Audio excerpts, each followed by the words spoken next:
ছোটোবেলায় যখন ট্রেনে করে বেড়াতে যেতাম, মানে কোনো লোকাল ট্রেনে উঠতাম, তখন এই জিনিসটার প্রতি আকর্ষণ আমার সব থেকে বেশি ছিল। এই জিনিসটা খাওয়ার জন্যই আমার মানে মনটা সবসময় ব্যাকুল থাকতো, কখন ট্রেনে এই হকার এই জিনিসটা নিয়ে উঠবে আর আমি কিনে এটা খাবো। মায়ের সাথে যেতাম যখনই, তখনই কিনে খেতাম। কিন্তু তখন কি আর জানতাম বলো এই জিনিসটা বানানো এতটা ইজি আর এত সহজে, এত কম টাকায় এই জিনিসটা এত সহজেই বানিয়ে নেওয়া যায়। আর ফার্স্ট টাইম জীবনে আমি এটা প্রথম বানালাম আর মনটা এত খুশি হয়ে গেল। আর দেখে তো তোমরা বুঝতেই পারছো এটা শনপাপড়ি।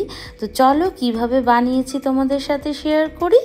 প্রথমে নিয়ে নিয়েছি 2 চামচ ঘি, আর ফ্রাইং প্যানের মধ্যে 2 চামচ ঘি, এর থেকে একটু বেশি ঘিও তোমরা ব্যবহার করতে পারো, তাতে কোনো অসুবিধা নেই। আমি এখানে বড় চামচে 2 চামচ ঘি দিয়ে তার মধ্যে 1 কাপ মানে 1 বাটি ময়দা দিয়েছি, আর যে বাটি ভেবে ময়দা দিয়েছি তারই হাফ বাটি দিয়ে দিয়েছি বেসন। দিয়ে লো আঁচে বেসনটা আর ময়দাটাকে একটু ভেজে নেব।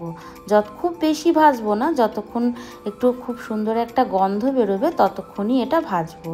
আর এরই মাঝে একটু দিয়ে দেব এলাচের, ছোট এলাচের দানা গুঁড়ো করে এর মধ্যে দিয়ে হালকা করে ভেজে এটাকে কি করব, একটু চালুনির সাহায্যে চেলে নেব। চালুনিটা খুবই গুরুত্বপূর্ণ, কারণ কি বলো, একটু যদি ডেলা ডেলা থাকে তাহলে সেক্ষেত্রে একটু অসুবিধা হবে। তাই এইভাবে তোমাদের যেরকম সুবিধা সেই রকম জিনিস দিয়ে একটু এইভাবে চেলে নেবে। আমি এইভাবেই করে চেলে নিয়েছি, আর যেটুকুনি একটুখানি দানা দানা ভাব ছিল সেটাকে বাদ দিয়ে দিয়েছিলাম।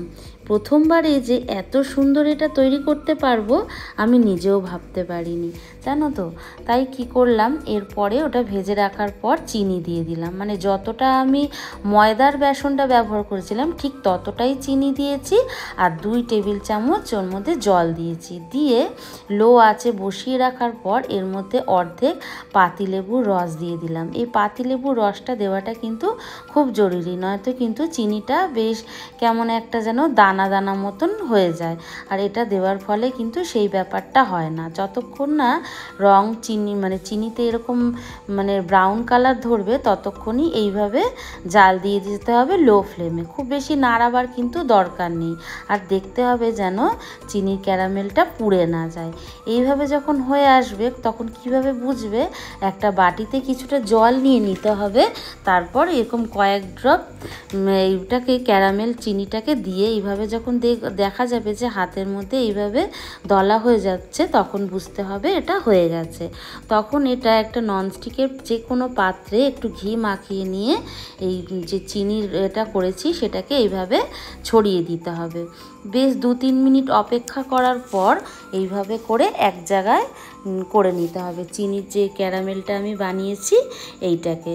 এইভাবে উল্টে পাল্টে এটাকে ঠান্ডা করে নিতে হবে, মানে খুব বেশি ঠান্ডা না, এইভাবে উল্টে পাল্টে যেভাবে করছি ঠিক এই রকম।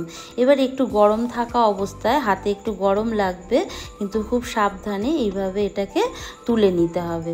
তুলে এটাকে খুবই গরম, তাই এইভাবে করে করেই কিন্তু করতে হবে এই গরম থাকা অবস্থায়। ঠান্ডা হয়ে গেলে কিন্তু এটা করা যাবে না। এইভাবে এক প্রান্ত থেকে এক প্রান্তে যেইভাবে আমি ভিডিওতে করছি ঠিক সেইভাবে করে এটাকে করতে হবে। আর এরপরে হাতে তুলে নিয়ে এইভাবে এক প্রান্ত থেকে এক প্রান্তে এইভাবে করতে হবে। খুব গরম লাগবে কিন্তু একবার করে করবে আর কিছুক্ষণের জন্য রেখে আবারও এইভাবে করে করতে হবে, তা নয়তো ঠান্ডা হয়ে গেলে কিন্তু হবে না।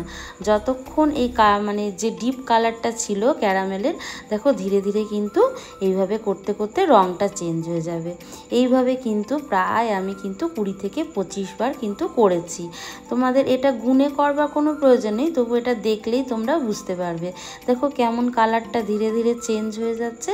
ঠিক এইভাবে এই প্রান্ত থেকে ওই প্রান্ত এইভাবে টেনে টেনে এটাকে করতে হবে। তারপর যখন কালারটা চেঞ্জ হয়ে যাবে তখন একটু টেনে দুটো প্রান্তের মুখ এক জায়গায় এইভাবে করে নিয়ে এটাকে একটা জায়গায় রাখতে হবে। তারপরে যেই আমি তোমার বেসনটা আর ময়দাটা ভেজে রেখেছিলাম সেটাকে ওপর থেকে এইভাবে ছড়িয়ে ছড়িয়ে এটার মধ্যে অ্যাবজর্ব করা করাতে হবে। আর এইভাবে ঠিক যেইভাবে দেখাচ্ছি এটাকে টেনে টেনে লম্বা করে করে এই কাজটাকে কিন্তু করতে হবে। আর এটাকে বারবার করে রাউন্ড করে ফোল্ড করে করে ব্যাপারটা করতে হবে। ঠিক যেভাবে ভিডিওতে করছি এইভাবেই টেনে টেনে টেনে টেনে এটাকে কিন্তু করতে হবে।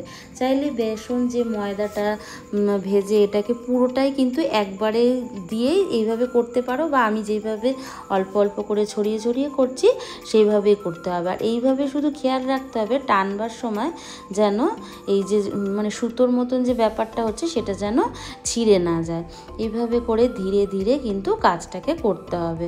আর খুব বেশি জোর দিয়ে প্রেশার দিয়ে আবার টানা যাবে না, তাহলে এটা ছিঁড়ে যেতে পারে। তাই এইভাবে করে টেনে টেনে এটা করবে। এটা করার পর এত মনটা খুশি হয়ে যায় না, কি বলবো।